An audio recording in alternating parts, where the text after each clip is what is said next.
Зауал. Әңгіменің авторы Нұрсұлтан Мықтыбай. Таң атқалы бері Сәлима дүкеншінің аузы бір дамыл тапқан жоқ. Дүкенге кіріп шыққан әр танысына айтатыны сол баяғы Тұрлығұлдың жыры. Тіпті дүкенге бас сұққан келушілер асығып тұрса да әңгімесін аяқтамай жібермейді. Ондайда аузы көпіріп, көзі ақиып, қолын оңды солды сермеп, лепіріп кетеді. Жағдайдың несін сұрайсың? Деді жұлып алғандай дүкенге келген Айжамалға. Жағдай мәз емес. Жұрттың бәрі қарызға алады да уақытында қайтармайды, сосын соңынан жүргенін қуалап. Дүкенші Сәлима өзі қызық кісі, кейде сәлеміңді де алмайды. Көңіл күйі жоқ кездерде өзіңе дүрсе қоя береді. Бір сөйлесе тоқтауы қиын. Оны танитындар дүкеншінің бұл мінезіне әбден үйренген. Арқасы бар дейді де көп мән бере бермейді. Ал Сәлимадан азық-түлік пен басқа да керекті заттарын қарызға жаздырып алатындар оның бұл қылығына үнсіз көнеді. Әңгімесін біткенше тыңдап көңілін қалдырмауға тырысады. Көнбегенде қайтсын, Сәлимаға жақпай қалсаң екінші рет қарыз бермейді. Қарыз бермек түгілі дүкенінің табалдырығынан аттап басқызбайды. Оның осы шайпау мінезін білетіндер амалсыздан қарсы келмейді. Жалақыдан жалақыға ақшасын зорға жеткізетіндер бастарына бәле тілеп алғылары жоқ. Әрбір клиентін бес саусағындай жатқа білетін Сәлима кейде солардың өзіне қарсы келмейтінін пайдаланып, өтпей тұрған заттарын, бұзыла бастаған тауарларын алмасына қоймай, мойындарына іліп жібереді. Ақжамал сөмкесіндегі керек азық-түлігі жазылған қағазын шығара бастап еді. Сәлима: бірден айтайын, менде көп азық-түлік жоқ, бәрі таусылып тұр. Ал оларды алдыратын ақша жоқ. Иә, дәл солай, ақша жоқ, деп бажырая қарады. Ақжамал: жарайды, барын берсеңші, дегені сол-ақ еді. Дүкенші: жалма-жан, бәріне ана қақпас шал Тұрлығұл кінәлі. Осыдан 4 жұма бұрын кемпірі келіп, айналайын Сәлима, үйдегі ағаң өлім аузында жатыр. Дәрігерлер қайран жоқ деп отыр. Түн бойы кірпігілмей шықтық. Қалі нашар, тағдырдың жазуына шара бар ма? Мешіттен молда шақырып қойдық. Қазір олай-бұлай болып кетсе дастарханға қоятын түгім жоқ. Жұмсай қоятын келінім де туысым да жоғын білесің. Алдын ала алып қоймасам, қазір жылап сықтап жүріп, үйден аттап шыға алмаймын ғой. Ертең туған туыс ақша келмей ме? Ағаңды ақтық сапарға жөнелткен соң, сол ақшаны қолыңа ұстата қоямын. Түгел есептесемін деп, дүкендегі барлық азық-түлікті өлердегі сөзін айтып, үйіне тасып кетті. Ал өледі деген Тұрлығұл әлі өлген жоқ. Байсыз қалғыр құнызай болса, қолымда көк тиыным жоқ деп аузын қу шөппен сүртіп отыр. Екі ортада мені жынды қылып қойды, деп бір тоқтады. Сәлиманың Тұрлығұл деп отырғаны өзінің алыс туысы аталас ағайыны. Оның дүкені орналасқан Қазақ көшесінің басында тұрады. 80-ге жақындағы шағында жаман ауруға шалдығып, соңғы 2 жылдан бері төсекке таңылған. Алғашында Астанада тұратын жалғыз ұлы Асанның көрсетпеген дәрігері апармаған ауруханасы қалмаған. Бірақ дәрігерлер адам болмайды, қалғаны Құдайдың қолында дескен. Содан не керек? Жаратқанның басқа салғанына бағынып, қалған күндерін 4 қабырғаға телмірумен өткізіп келеді. Осы 2 жылдың ішінде Тұрлығұлдың жағдайы бұрынғыдан нашарламаса жақсара қоймады. 4 рет өлім аузынан қалды. Соңғысында ес-түссіз 1 жұма жатқан. Аудандағы дәрігерлер есін жиған соң көп ұзамайдыны айтып үйіне шығарған. Содан бері Тұрлығұлдың кемпірі Құнызайдың әр күні сары уайыммен өтіп жатыр. 60 жылға жуық отандасқан жолдасын ақтық сапарға барлық кәде құрметімен жөнелткісі келеді. Елге күлкі болып ағайын туыстың табасына қалмасам дейді. Жалғыз ұлдан қайран жоқ. Жауапты қызметінен қолы босамайды. Намазына үлгеріп келсе, соның өзіне шүкіршілік етпек. Осыдан 1 ай бұрын шалы нашарлағанда қапелімде қайтерін білмей жүгіріп Сәлиманың дүкеніне келген. Сонда әншейінде туысшыл әрі жанашыр дүкенші мың сылтау айтып, жеңгесі Құнызайдың сұрап келген азық-түліктерін зорға берген. Содан бері оның Тұрлығұл туралы жыры әлі күнге дейін таусылар емес. Капуста бере алмаймын, деп саңқ ете қалды Сәлима дүкенші. Бір қабын жалынып жалпайып зор қалдырдым, сөйте тұра қарызға таратып бере алмаймын. Тек нақты ақшаға беремін. Бәрі қарызға алғанды жақсы көреді. Ал осы заттардың бәрі қалай келетінін ойламайды. Мені батаға алады дейді осылар. Оған Ақжамал үн қатпады. Қолында жазылған тізімі бойынша керекті азық-түлігін одан әрі айтуға көшті. Ақжамал сабырлы әрі ұстамды жан, ауданда үлкен беделі бар әйел, әкімдікте жұмыс істейді. Талай қызметтің сатысынан өтіп көпті көрген адам болғандықтан Сәлиманың анау-мынау әңгімесіне құлақ аса бермейді. Өзгелер секілді қосыла жамандауға өсек аяңға жоқ. Сондықтан Сәлиманың дүкеніне келген сайын оның әпербақан мінезіне шыдаммен қарап, артық ауыз әңгімелеріне ере қоймайды. Көбінде үнсіз қалғанды дұрыс санайды. Айтпақшы, Ақжамалды тапқан Сәлиманың өзі.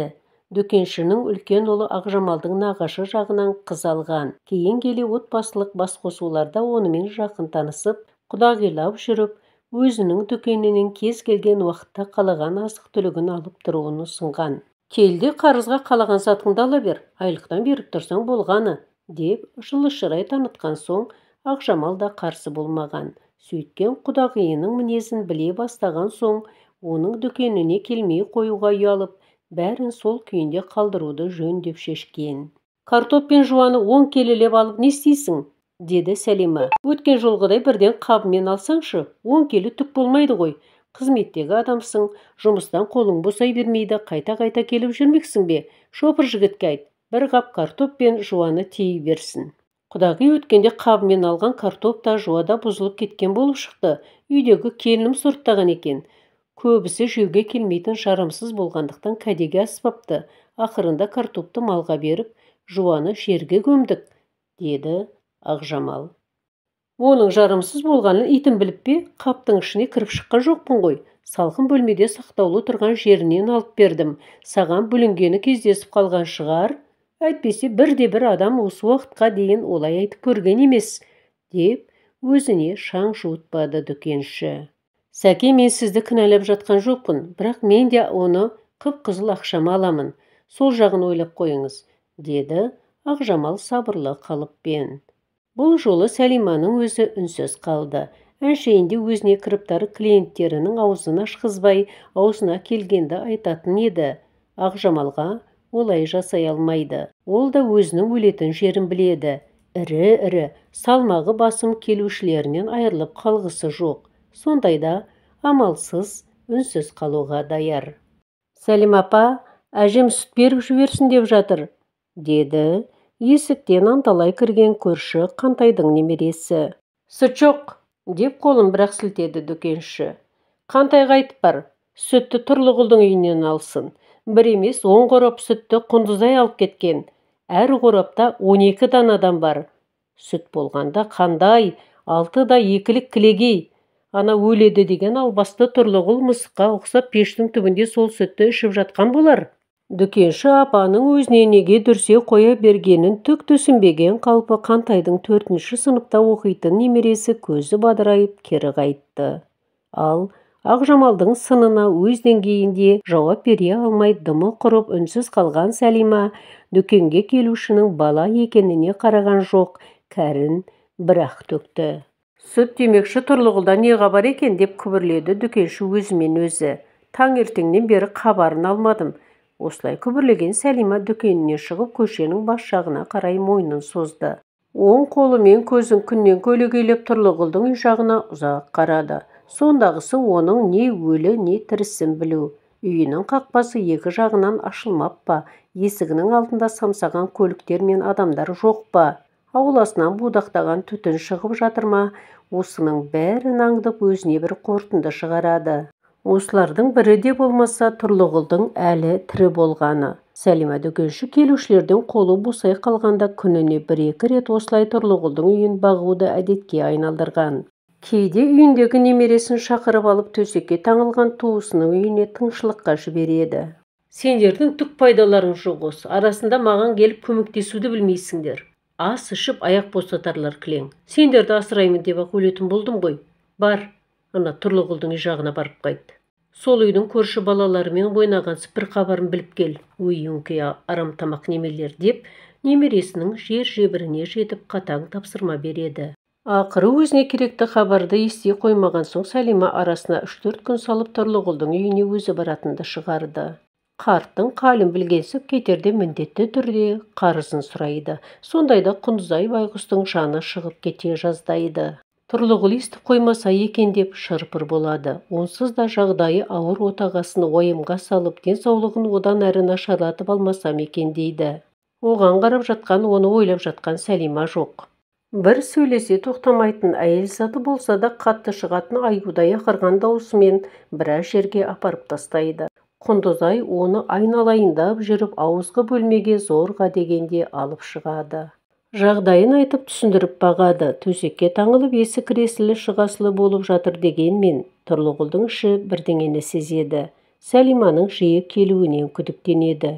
Дүкенші алыс туыс болғанымен оның қандай адам екенін бұл беске біледі. Ол жұмасына бір-екі рет келіп жағдай сұрайтындардың қатарынан емес. Нақты шаруасы болмаса, екі туып бір қалғаны болса да шаңырағына бас сұқпайды.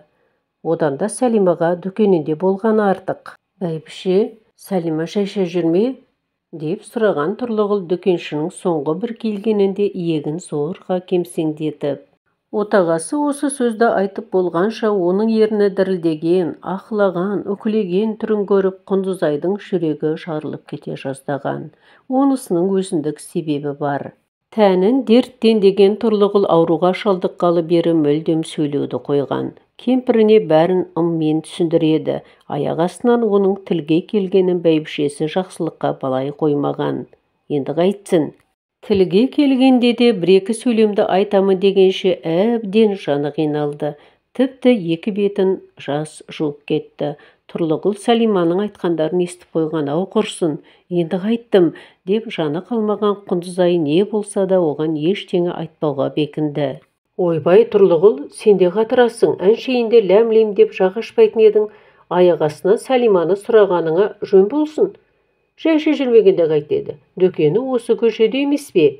Не дегенмен бір атадан тарайды, туыс деген аттарың бар емес пе? Біздің үйдің үстінен олай-бұлай өткенде кіріп жағдайыңды сұрайды да, мен оған келме деп айта алмаймын ғой енді, деп бет бақтырмай қойды. Көңілі бір шекілік барын сезсе де Тұрлығұл бәйбішесіне жауап қатпады. Бір ауыз сөз айтқанға әлі құрып, шаршап қалған оның бірдеңе деуге шамасы да келмеді. Сәлима айналайын, жиі келе бермеші. Тұрлығұлдың жағдайын білесің. Оған ештеңе айтқаным жоқ еді. Өткенде сені сұраймын деп өліп қала жаздады. Сөзін айтып болғанша иегі кемсеңдеп ана жаққа бір барып келді. Мына жағдайда жатқаныңда бірдеңе айтып, ойымға сала алмаймын ғой. Дұрыс түсін, алтыным. Мен ақша іздестіріп жатырмын. Тапсам бірден апарып беремін көке, деді жалынып жалпайып Құндызай дүкеншіге тағы бір келгенінде. Зейнетақыларың ше? Екеуіңнің зейнетақыларың қайда кетіп жатыр өзі? Деді оған еліге қоймаған дүкенші қазымырланып. Айналайын-ау, қайда кетуші еді? Ағаңның дәрі-дәрмегіне кетіп жатыр. Екеуміздікін қосқанда алатынымыз 78 мың ақ теңге ғой. Оның өзі жетпейді. 100 мыңның үстінде дәрі-дәрмек аламын. Астанадағы ол азын-аулақ ақша салады. Соны қосып, шықпа жаным шықпа деп айдан-айға жеткізіп келеміз. Қолымда бар болса саған бермей мені жын ұрып па? Құлағымның тыныш болғаны жақсы емес пе? Ағаң ауырғалы бері ет жеуді де қойдық. Қара су мен нанды талғажау етіп келеміз. Оның бәрін саған несін айта берейін? Мен сізде жақсы білесің ғой, деді екі көзі жасқа толған Құндызай. Мен ештеңе білмеймін. Балаң үлкен қызметте дейді ғой. Одан қалды туған туысқандарың бар емес пе? Солардан қарыз алып бер. Далада жатқан 128 мың теңге ақшам жоқ, деп әй-шайға қарамай айғайға басты Сәлима. Беремін, айналайын, беремін, сәл шыдай тұршы, деген Құндызайдың сөзін аяғына дейін тыңдамай қолын бір сілтеген Сәлима теріс бұрылып есікті тарс еткізіп жапты да жұлқына шығып кетті. Содан бері 3 ай уақыт өткен. Құдайдың құдіреті шексіз ғой, адам болмайды, өледі деген Тұрлығұлдың беті бері қарап, денсаулығы жақсара бастаған. Төсекке таңылған қарттың аяққа тұрып келе жатқанын көрген аудандағы дәрігерлер мұны ғажайыпқа балаған. Жаман ауруға шалдыққандардың арасынан жазылып келе жатқан науқасты бірінші рет көріп тұрғандарын айтып, таң тамаша қалған олардың әңгімесін естіген Құндызайдың да көңілі бірлене түскен. Бұл кезде Сәлима дүкеншінің Тұрлығұл туралы жыры бүкіл ауылға жайылған. 30 тістен шыққан сөз 30 рулы елге тарайды деген рас екен. Сәлима дүкенші мен Тұрлығұлдың көрші көлемі ағайын туыстарынан бөлек былайғы жұрт та бұл әңгімеге әбден қанық болған. Ел ішінде Сәлима дүкенші Тұрлығұлды өлтіре алмай жүр екен. Құндызай Сәлимадан қарыз алу үшін тірі күйеуін өтірік өлтіріпті.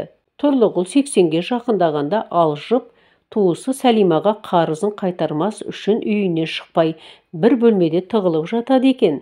Қартайғанда ақша үшін өліммен ойнаған Тұрлығұлда да, Құндызайда да ұят жоқ екен деген секілді түрлі өсек аяң қауесеттер тарап үлгерген. Мұндай әңгіме жерде жатсын ба? Көп ұзамай осы әңгімелердің бәрі Тұрлығұлдың да құлағына жеткен. Енді аяққа тұрып, ең болмаса күніне 1-2 рет дәретке тысқа шығатын жағдайға жеткенде, көрші Базаркүл екі үйді бөліп тұрған шарбақтарынан көріп қалып, қартқа Сәлиманың жырын жақсылап айтып берген. Тұр-ау, Құдайы оңдап аяққа тұрдың, ауырып тұрдым, аунап тұрдым деген. Енді ана Сәлима дүкеншінің қарызынан құтылыңдар. Әйтпесе, сендерді бүкіл ауылға масқара қылып болды, деген Базаркүл. Содан дереу үйіне алқына кіріп кемпірінен мән-жайды сұрағанда, Құндызай алыстан орағыта отырып шет жағасын айтып берген. Жұрт айтып жүргенде көп қарызымыз жоқ. Ананы мынаны ойлай берме. Тағы да ауырып қаларсың. Зейнетақыдан шетінен беріп келе жатырмын. Аз ғана қалды. Алдағы айда толық құтыламын. Сәлиманы білесің ғой, жоқты бар қылып, қосып айта береді.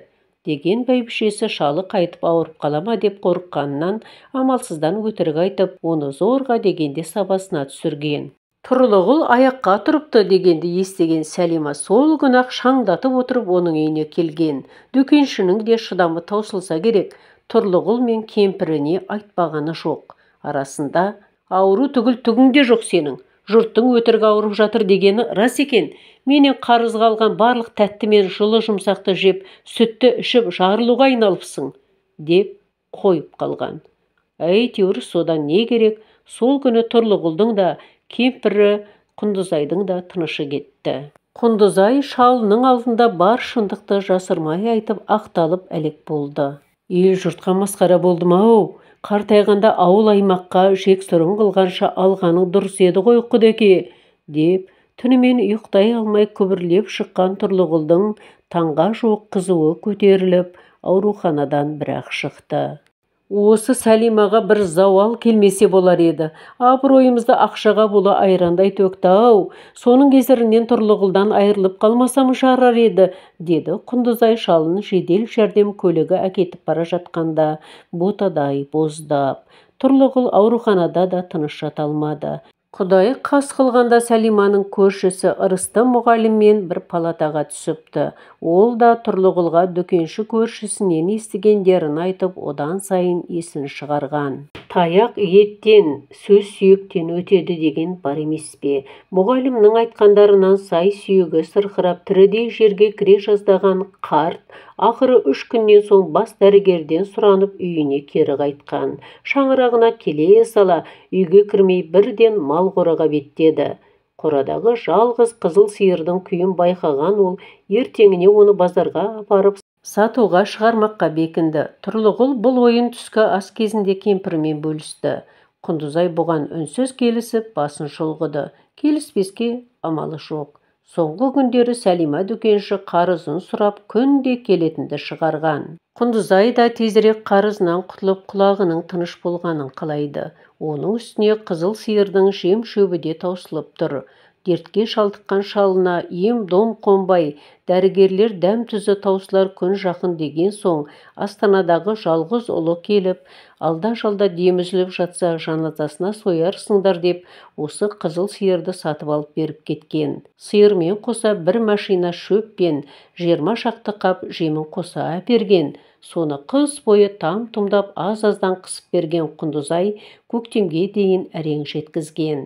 Бір жұмадан бері қызыл сиырға жем-шөпті қайдан аларын білмей өзінің де басы қатып жүрген. Сондықтан да болар шалының сиырды сатамын деген шешіміне ештеңе дей қойған жоқ. Қаншаға сатпақсың? деді кемпірі ертеңіне қызыл сиырды жетектеп қақпадан шығып бара жатқан шалын шығарып салып тұрып.